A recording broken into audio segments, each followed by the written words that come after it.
తెలుగు చిట్టిపొట్టి కథలకు స్వాగతం. నేటి కథ ఆబ్దీకం.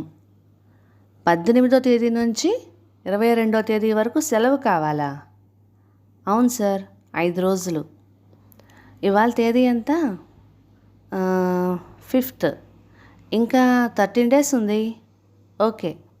ఏంటి ఇంత pre intimation? Any good news? పెళ్లి చూపులు గట్రా ఎక్స్ట్రానేనా? కాదు సార్, 18 మా ఫాదర్ సెర్మనీ. ఓ సారీ. చూడు మిస్టర్ భార్గవ, ఏం పెండింగ్ ఉంచకుండా వర్క్ కంప్లీట్ చేయి. సుందరానికి నీ వర్క్ పొజిషన్ చెప్తే హెల్ప్ఫుల్గా ఉంటుంది. Okay sir. అమ్మయ్య అనుకుంటూ బయటపడ్డాడు భార్గవ బాస్ రూమ్ నుంచి. అన్నయ్య ఫోన్ వచ్చాక 2 రోజులు ఓవర్ యాక్టివ్గా వర్క్ చేసి ఓవర్ యాక్షన్తో బాస్కి సబ్మిట్ చేసి ఓకే గుడ్ అనిపించుకొని ఫైళ్ళు తీసుకొస్తూ లీవ్ లెటర్ ముందు పెట్టాడు. వర్కౌట్ అయింది. 6 నెలలు అయింది ఈ ఊరొచ్చి. అమ్మని చూసి 158 రోజులైంది. ఇంట్లో ఫోన్ ఉంటే ఎంత బాగుండు, కనీసం ఫోన్లో అయినా మాట్లాడేవాడిని అని తల్లిని తలపోసుకొని డల్ అయిపోతున్నాడు భార్గవ. ఇంకెంత 13 డేస్. అమ్మ తప్ప అన్యం తెలియని ఆదరణతో 25 ఏళ్ళు గడిపాడు భార్గవ. హైదరాబాద్లో ఉద్యోగం వచ్చినందుకు ఆనందమే కానీ అమ్మని విడిచి వెళ్ళాలంటే బెంగగా అనిపించింది. అమ్మకి తనకన్నా బెంగగా ఉందేమో కానీ ఓర్చుకొని ఓదార్చి సామాన్లన్నీ సర్దిపెట్టి ఏడుపొస్తోంది భార్గవ్కి.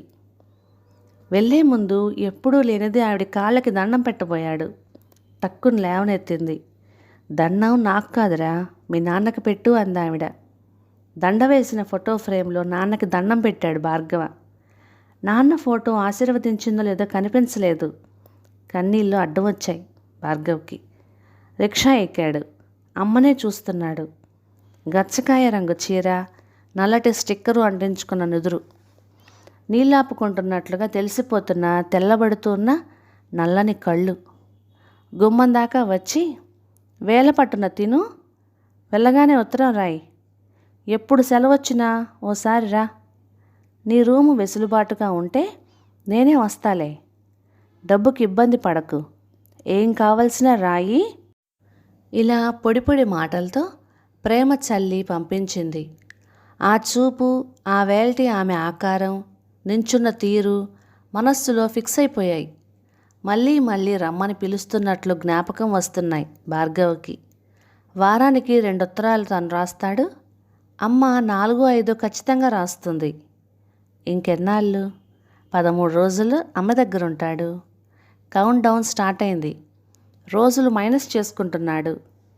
నాన్న తద్దినం బాధగా ఉన్నా ఓ రకంగా మంచి అకేషన్. అన్నయ్యల్ని, వదినల్ని, పిల్లల్ని అందరినీ చూడవచ్చు అని మురిసిపోతున్నాడు భార్గవ. లీవ్ శాంక్షన్ అయింది కనుక టికెట్ రిజర్వేషన్ చేయించుకోవాలి. సాయంత్రం ఆఫీస్ నుంచి వెళ్తూ రాజమండ్రికి 17వ తేదీ రాత్రి గౌతమి ఎక్స్ప్రెస్కి టికెట్ కొనాలి. 13 రోజులుంది కనుక ఈజీగానే దొరికేస్తాయి. భార్గవ ఆలోచనలు 13 రోజుల ముందుకు వెళ్తున్నాయి. ఎవరికి ఏం కొనుక్కు వెళ్ళాలో ప్లాన్ చేసుకుంటున్నాడు. తను పట్టుకెళ్ళిన వస్తువులు చూసి వాళ్ళెంత సంతోషపడతారో ఊహలకి అందుతున్నాయి. కౌంట్ డౌన్ స్టార్ట్ అయి 12 రోజులైంది.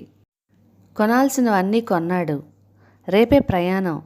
ఎల్లుండి పాటికి రైలు దిగి బస్ ఎక్కి తన ఊరికి వెళ్తుంటాడు. కలలు ఊహలు కలగాపులగంగా అల్లరి పెట్టి ఒల్లెరగా నిద్ర ఇవ్వట్లేదు.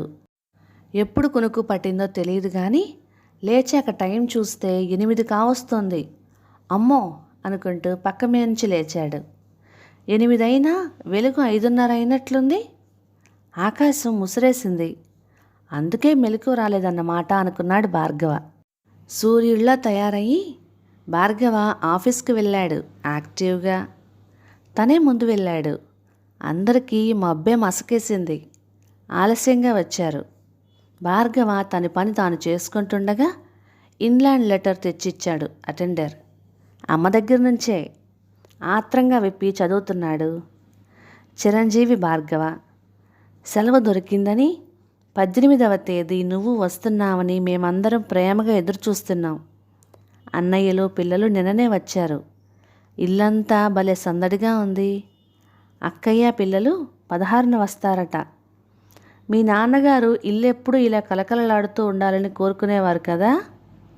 ఆయన జ్ఞాపకం రోజైనా ఇలా అందరూ కలుసుకోవటం ఆయనకి మనకి ఆనందంగా ఉంటుంది. అసలు ఈ కథలు కార్యాలు పండగలు తద్దినాల్లో పరమార్థం ఇలా నలుగురు కలుసుకోవడమే. అందరూ కలిసి ఆయన తలుచుకుందాం. జాగ్రత్త, రైల్లో అన్నం తినకు. ఆబ్దికం ముందు రోజు రాత్రి, ఆబ్దికం రాత్రి భోజనం చేయకూడదు. ఏదో టిఫినో పళ్ళో తీసుకోవాలని అంటారు. శ్రద్ధగా పెట్టేదే శ్రాద్ధం. ఆ నమ్మకాన్ని మనం నమ్మితే మన తర్వాత తరాలు కూడా నమ్ముతాయి.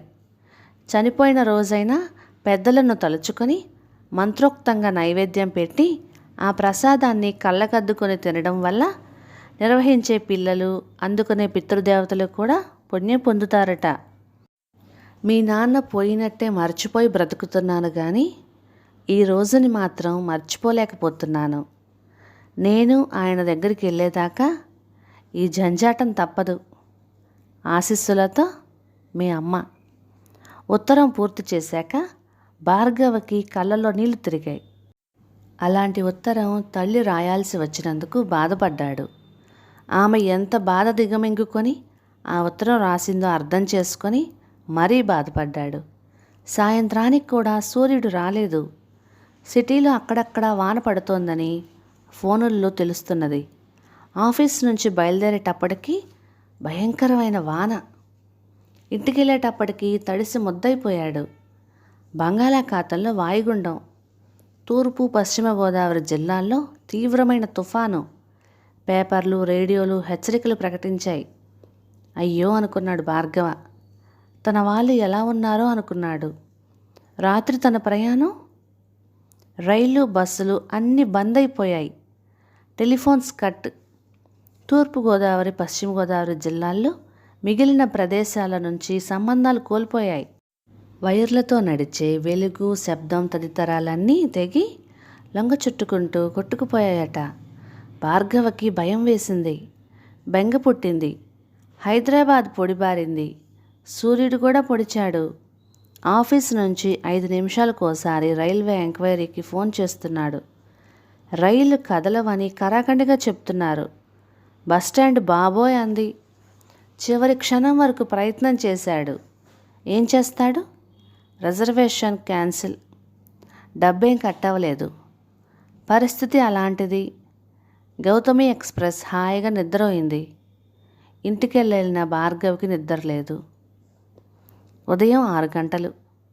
సికింద్రాబాద్ ఆర్పి రోడ్లో ఆనంద్ భవన్ హోటల్ ముందు ఆటో ఆగింది.